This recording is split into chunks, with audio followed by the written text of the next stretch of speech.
সেটা হলো আপনার এটা E3 সেন্ট্রি। হুম এটা হলো এটা চালক নাই। এটা হুম আমাকে হুম পাঠান ভাই আমাকে এটার তথ্য দিয়েছেন চমৎকার ভাবে, এটাই আমি বলছি যে এটার কোনো চালক নাই, এটার ভিতরে আছে রাডার আর কম্পিউটার, এবং এটা গাইড করে, মিসাইল গাইড করে। অর্থাৎ আপনি আমেরিকানরা মিসাইল মারলে, হ্যাঁ, সেই মিসাইলটাকে গাইড করে করে এটা লক্ষ্যবস্তুতে নিয়ে যাওয়ার জন্য মিসাইলটাকে সহযোগিতা করে, আমি হুম যতদূর বুঝলাম।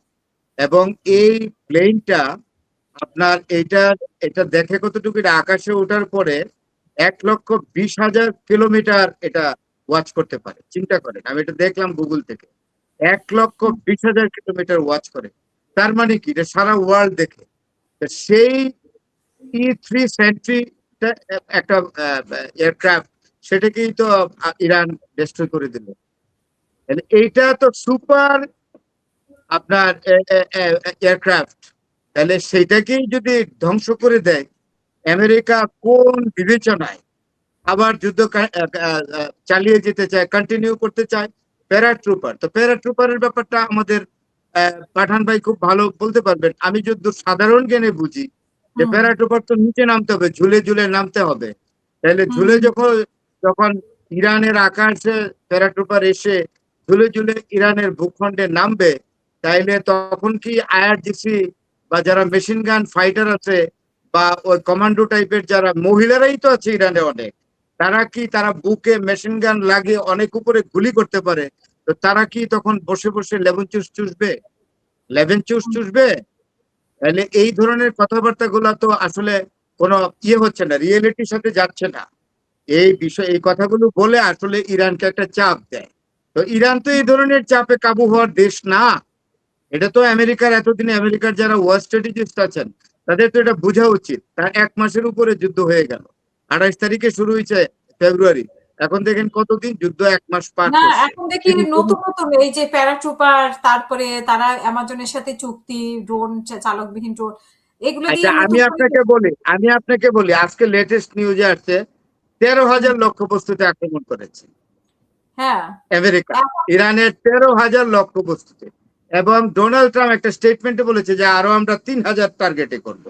তিন তা হাজার 13,000 টার্গেটে করে কিচ্ছুটি করতে পারো নাই, আর বাকি 3,000 টার্গেটে করে ইরানকে তুমি অবদমিত করবে? He is living in the fool's paradise. এখন এবং তেরো এই হাজার লোকটা আসলে এটা একটা প্রমাণ। Warmonger. Donald Trump is not qualified to be the president, he is a warmonger, stupid. তার বোঝা উচিত 13,000 টার্গেটে আমি আক্রমণ করেও যেহেতু ইরানকে কিচ্ছু করতে পারি না, 3,000 টার্গেটে আর করলে কি হবে? আমি তো বারবারই একটা কথা বলি, একজন অ্যাম্বাসেডারও বলেছেন, ওই ডিফেন্স স্ট্র্যাটেজিস্ট, ওই ভাইয়ের নামটা তো জানিনি, আপনার ডেপুটি অ্যাম্বাসেডার ছিলেন, আপনার শোতেও আসছেন, উনার কথাটা আমি অ্যাকসেপ্ট করলাম। উনি বলছে যে আরে জাপানের 2 জায়গায় বোমা নিক্ষেপ করেও তো, জাপান তো একটা ক্ষুদ্র দেশ, 3 লক্ষ সামথিং বর্গ কিলোমিটার, আর সেখানে হলো ইরান হলো প্রায় 17 লক্ষ বর্গ কিলোমিটার প্রায়। তো সেইটাতে 1-2টা অ্যাটম বোমা বানলে কি হবে? আর আমি যেটা কতক্ষণ আগে বলে গেলাম, ইরান পার্লামেন্টে যে পাশ করে ফেলছে, এতক্ষণে বোধহয় পাস হয়ে গেছে বিল, যেটা হলো তারা এনপিটি থেকে সরে আসবে। সরে আসা মানেই হলে ইরানের কাছে যে আসল জিনিস আছে, that is nuclear bomb, it will be declared by the authority of Iran. Hmm এবং হুম তারা এটা এনপিটি থেকে সরেই গেছে এই জন্য যে কোন রকম নিউক্লিয়ারের খবরদারি জাতিসংঘ যেন করতে না পারে, ইন্টারন্যাশনাল নিউক্লিয়ার এজেন্সিও যাতে করতে না পারে। তারা স্বাধীন স্বাধীন দেশ হিসেবে তখন নিউক্লিয়ার ডিক্লেয়ার করবে, আমাদের কাছে অ্যাটম আছে। তখন কি হবে? তখন অ্যাটম বোমা, রাশিয়ার যে প্রেসিডেন্ট বললেন, তখন রাশিয়ার প্রেসিডেন্টকে আবার আরেকটা আপডেট দিতে হবে যে ইরান যখন বলবে, ডিক্লেয়ার করবে যে আমাদের কাছে অ্যাটম বোমা আছে, তার পরবর্তী রিয়াকশনটা ওয়ার্ল্ডের কি হবে, এবং ডোনাল্ড ট্রাম্পের রিয়াকশন কি হবে, নেতানিয়াহুর রিয়াকশন কি হবে, এগুলা কিন্তু আপনার বিষয় আছে। তাইলে হুম আমি একটা জিনিস শুদ্ধ পাঠান ভাইকে আমি আঙ্গুল উঠাইছিলাম পাঠান ভাইয়ের কাছ থেকে জানার জন্য, because he had been past pretty long time, particularly in the war fields of Middle East, and he has got a very ground level experience.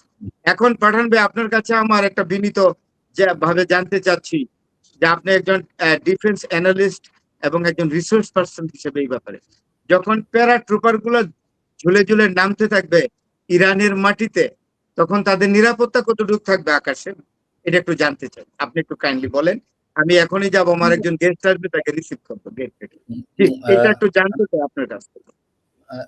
এটা হলো যে প্রথমেই প্রায় ঘন্টাখানেক থেকে শুরু হয় অ্যাটাক ওই রিজিয়নে, যেন কোনো ধরনের গ্রাউন্ড থেকে কোনো ইয়ে না আসে, অ্যাটাক না আসে। তো এই এই রিজিয়নটা পুরা ম্যাসিভ আপনার অপারেশন চলে, তারপরে প্যারাট্রুপারটা ড্রপ করা হয়, যেটা মিলিটারি যেটা করে সাধারণত। এবং তখন আর এখানে আরেকটা প্রশ্ন করে যাই, একটু একটু একটু একটু সরি। এই যে আপনি বলেন মেসিভ অপারেশনটা কোন টাইপের হবে, কি এয়ার স্ট্রাইকিং হবে না মিসাইল স্ট্রাইকিং? এয়ার স্ট্রাইকিংটা, এয়ার স্ট্রাইকিং এ কি অতক্ষণ ব্যাকেট রাখতে পারবে? আপনার মিলিটারি ট্যাকটিক্স অনেক ভাবে হাসিনা আপা কিছু মনে করেন না, এগুলো খুব কনস্ট্রাকটিভ আলোচনা হচ্ছে।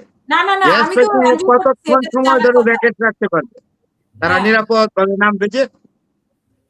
যে একজন মিলিটারি লোক থাকলে অবশ্যই উনি আরো ভালোভাবে বলতে পারতেন। আমি নেক্সট না না না, জি। মিলিটারিদের চেয়ে উনি ভালো জানেন। সরি, উনি ভালো আচ্ছা, আবার ঠিক আছে, মাইন্ড হ্যাঁ। করতে পারেন উনারা।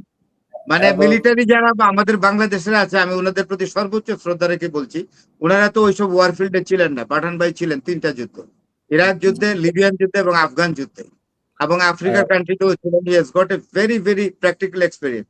এখন আমি এটা জানতে চাই যে এয়ার স্ট্রাইকিং করে ওই জায়গাটাকে কতক্ষণ ভ্যাকেট রাখতে পারবে যাতে প্যারাট্রুপাররা নামতে পারে? এইটা একটা জরুরি প্রশ্ন। প্যারাট্রুপারটা নামতে সাধারণত 5 থেকে 7 মিনিট সময় লাগে, এর চেয়ে বেশি সময় লাগে না ফরাদ ভাই। 5-10 মিনিটের ভিতরে নেমে যায়। বিভিন্ন ওয়েতে বিভিন্ন ভাবে অপারেশন কিভাবে অপারেশন হবে আমার, তবে দ্যাটস ডিপেন্ডস অন যারা অপারেশনে যাবে তাদের ট্যাকটিক্স, অনেকগুলা ট্যাকটিক্স ফলো করা হয়। দেখেন এখানে আমি যে একটা কথা আপনারা বিভিন্ন সময় বলেন যে হরমুজ প্রণালী দিয়ে কোনো ফ্রিগেট আসবে কিনা বা কেরিয়ার আসবে কিনা বা সাবমেরিন আসবে কিনা। এই হরমুজ প্রণালীটা এসে শ্যালো ওয়াটার, এখানে গভীরতা হলো, আমি এক্স্যাক্টলি নাম্বারটা আমি বলে দিচ্ছি, 100 মিটার।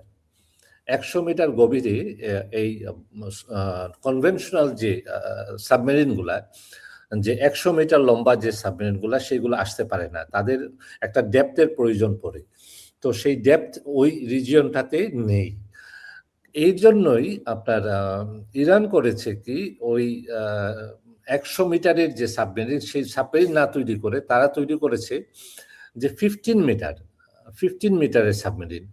কাজ কিন্তু একই কাজ করতে পারবে, এই 15 মিটারের সাবমেরিনে যে কাজ করবে ওই 100 মিটার সাবমেরিনে একই কাজ করে।